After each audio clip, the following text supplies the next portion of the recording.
Tragedy in Nepal as at least 67 people are killed in a plane crash near the city of Pokhara. Russia has unleashed a new wave of major attacks on Ukraine, hitting infrastructure across the country and killing at least a dozen of people in the city of Dnipro.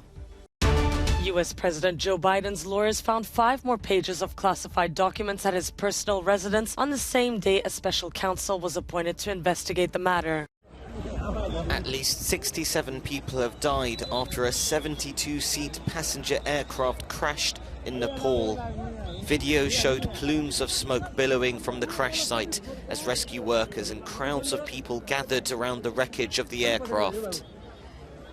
Nepalese soldiers were also involved in the rescue efforts at the crash site. The plane was flying from the capital, Kathmandu, to Pokhara, the gateway to the Annapurna circuit, a popular hiking trail in the Himalayas.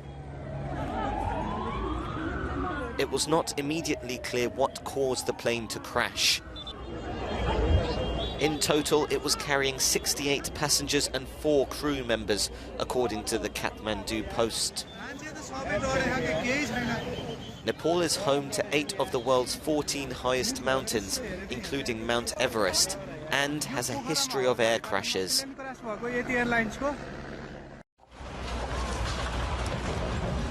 Russia launched a new wave of major attacks on Ukraine, hitting energy infrastructure across the country and killing at least a dozen people in a missile strike on this 9-story building in the city of Dnipro. The Ukrainian president called for more help from the international community.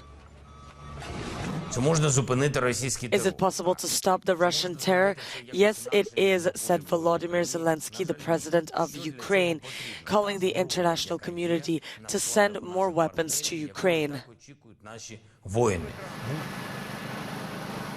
In the northeastern Kharkiv region, the governor said 2 Russian missiles hit critical infrastructure. No casualties have been reported, but emergency power cuts in the city and around were possible, the officials said.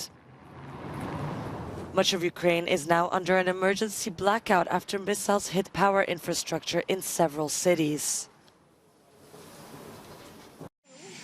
Lawyers for U.S. President Joe Biden found more classified documents than previously known at his home in Delaware on Saturday. A special counsel is investigating the president's handling of the files, which relate to his time as Barack Obama's vice president. Restored independence in the Department of Justice. That's what we're doing here. When we're saying we're going to refer you to the Department of Justice, that is restoring independence as it relates to issues like this. And that is important to the president. And it's been consistent. What I am saying about investigations has been consistent for the last 2 years. You've heard me over and over again, when it comes to a legal issue or a matter like this, we have always referred to the Department of Justice. So there's nothing here different here. These documents are in addition to the discovery of others found in December in Biden's garage and in November at his former office. It comes during an ongoing investigation into former President Donald Trump's own alleged mishandling of classified files. Peru has declared a state of emergency in the capital, Lima, as well as several other regions, following demonstrations against President Dina Boluarte. The measure will be in force for 30 days, giving the army more powers to maintain order, as well as suspending certain liberties, such as freedom of movement and assembly. At least 42 people have died in the country over the past 5 weeks. Demonstrators are demanding Boluarte's resignation and that fresh elections be held.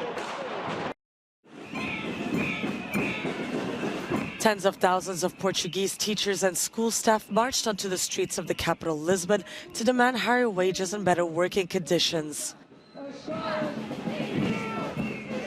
Protesters held banners and shouted slogans as they demanded the education minister step down, claiming the government has done little to improve their situation. The demonstrators say their current wages are too low, especially given the cost of living crisis.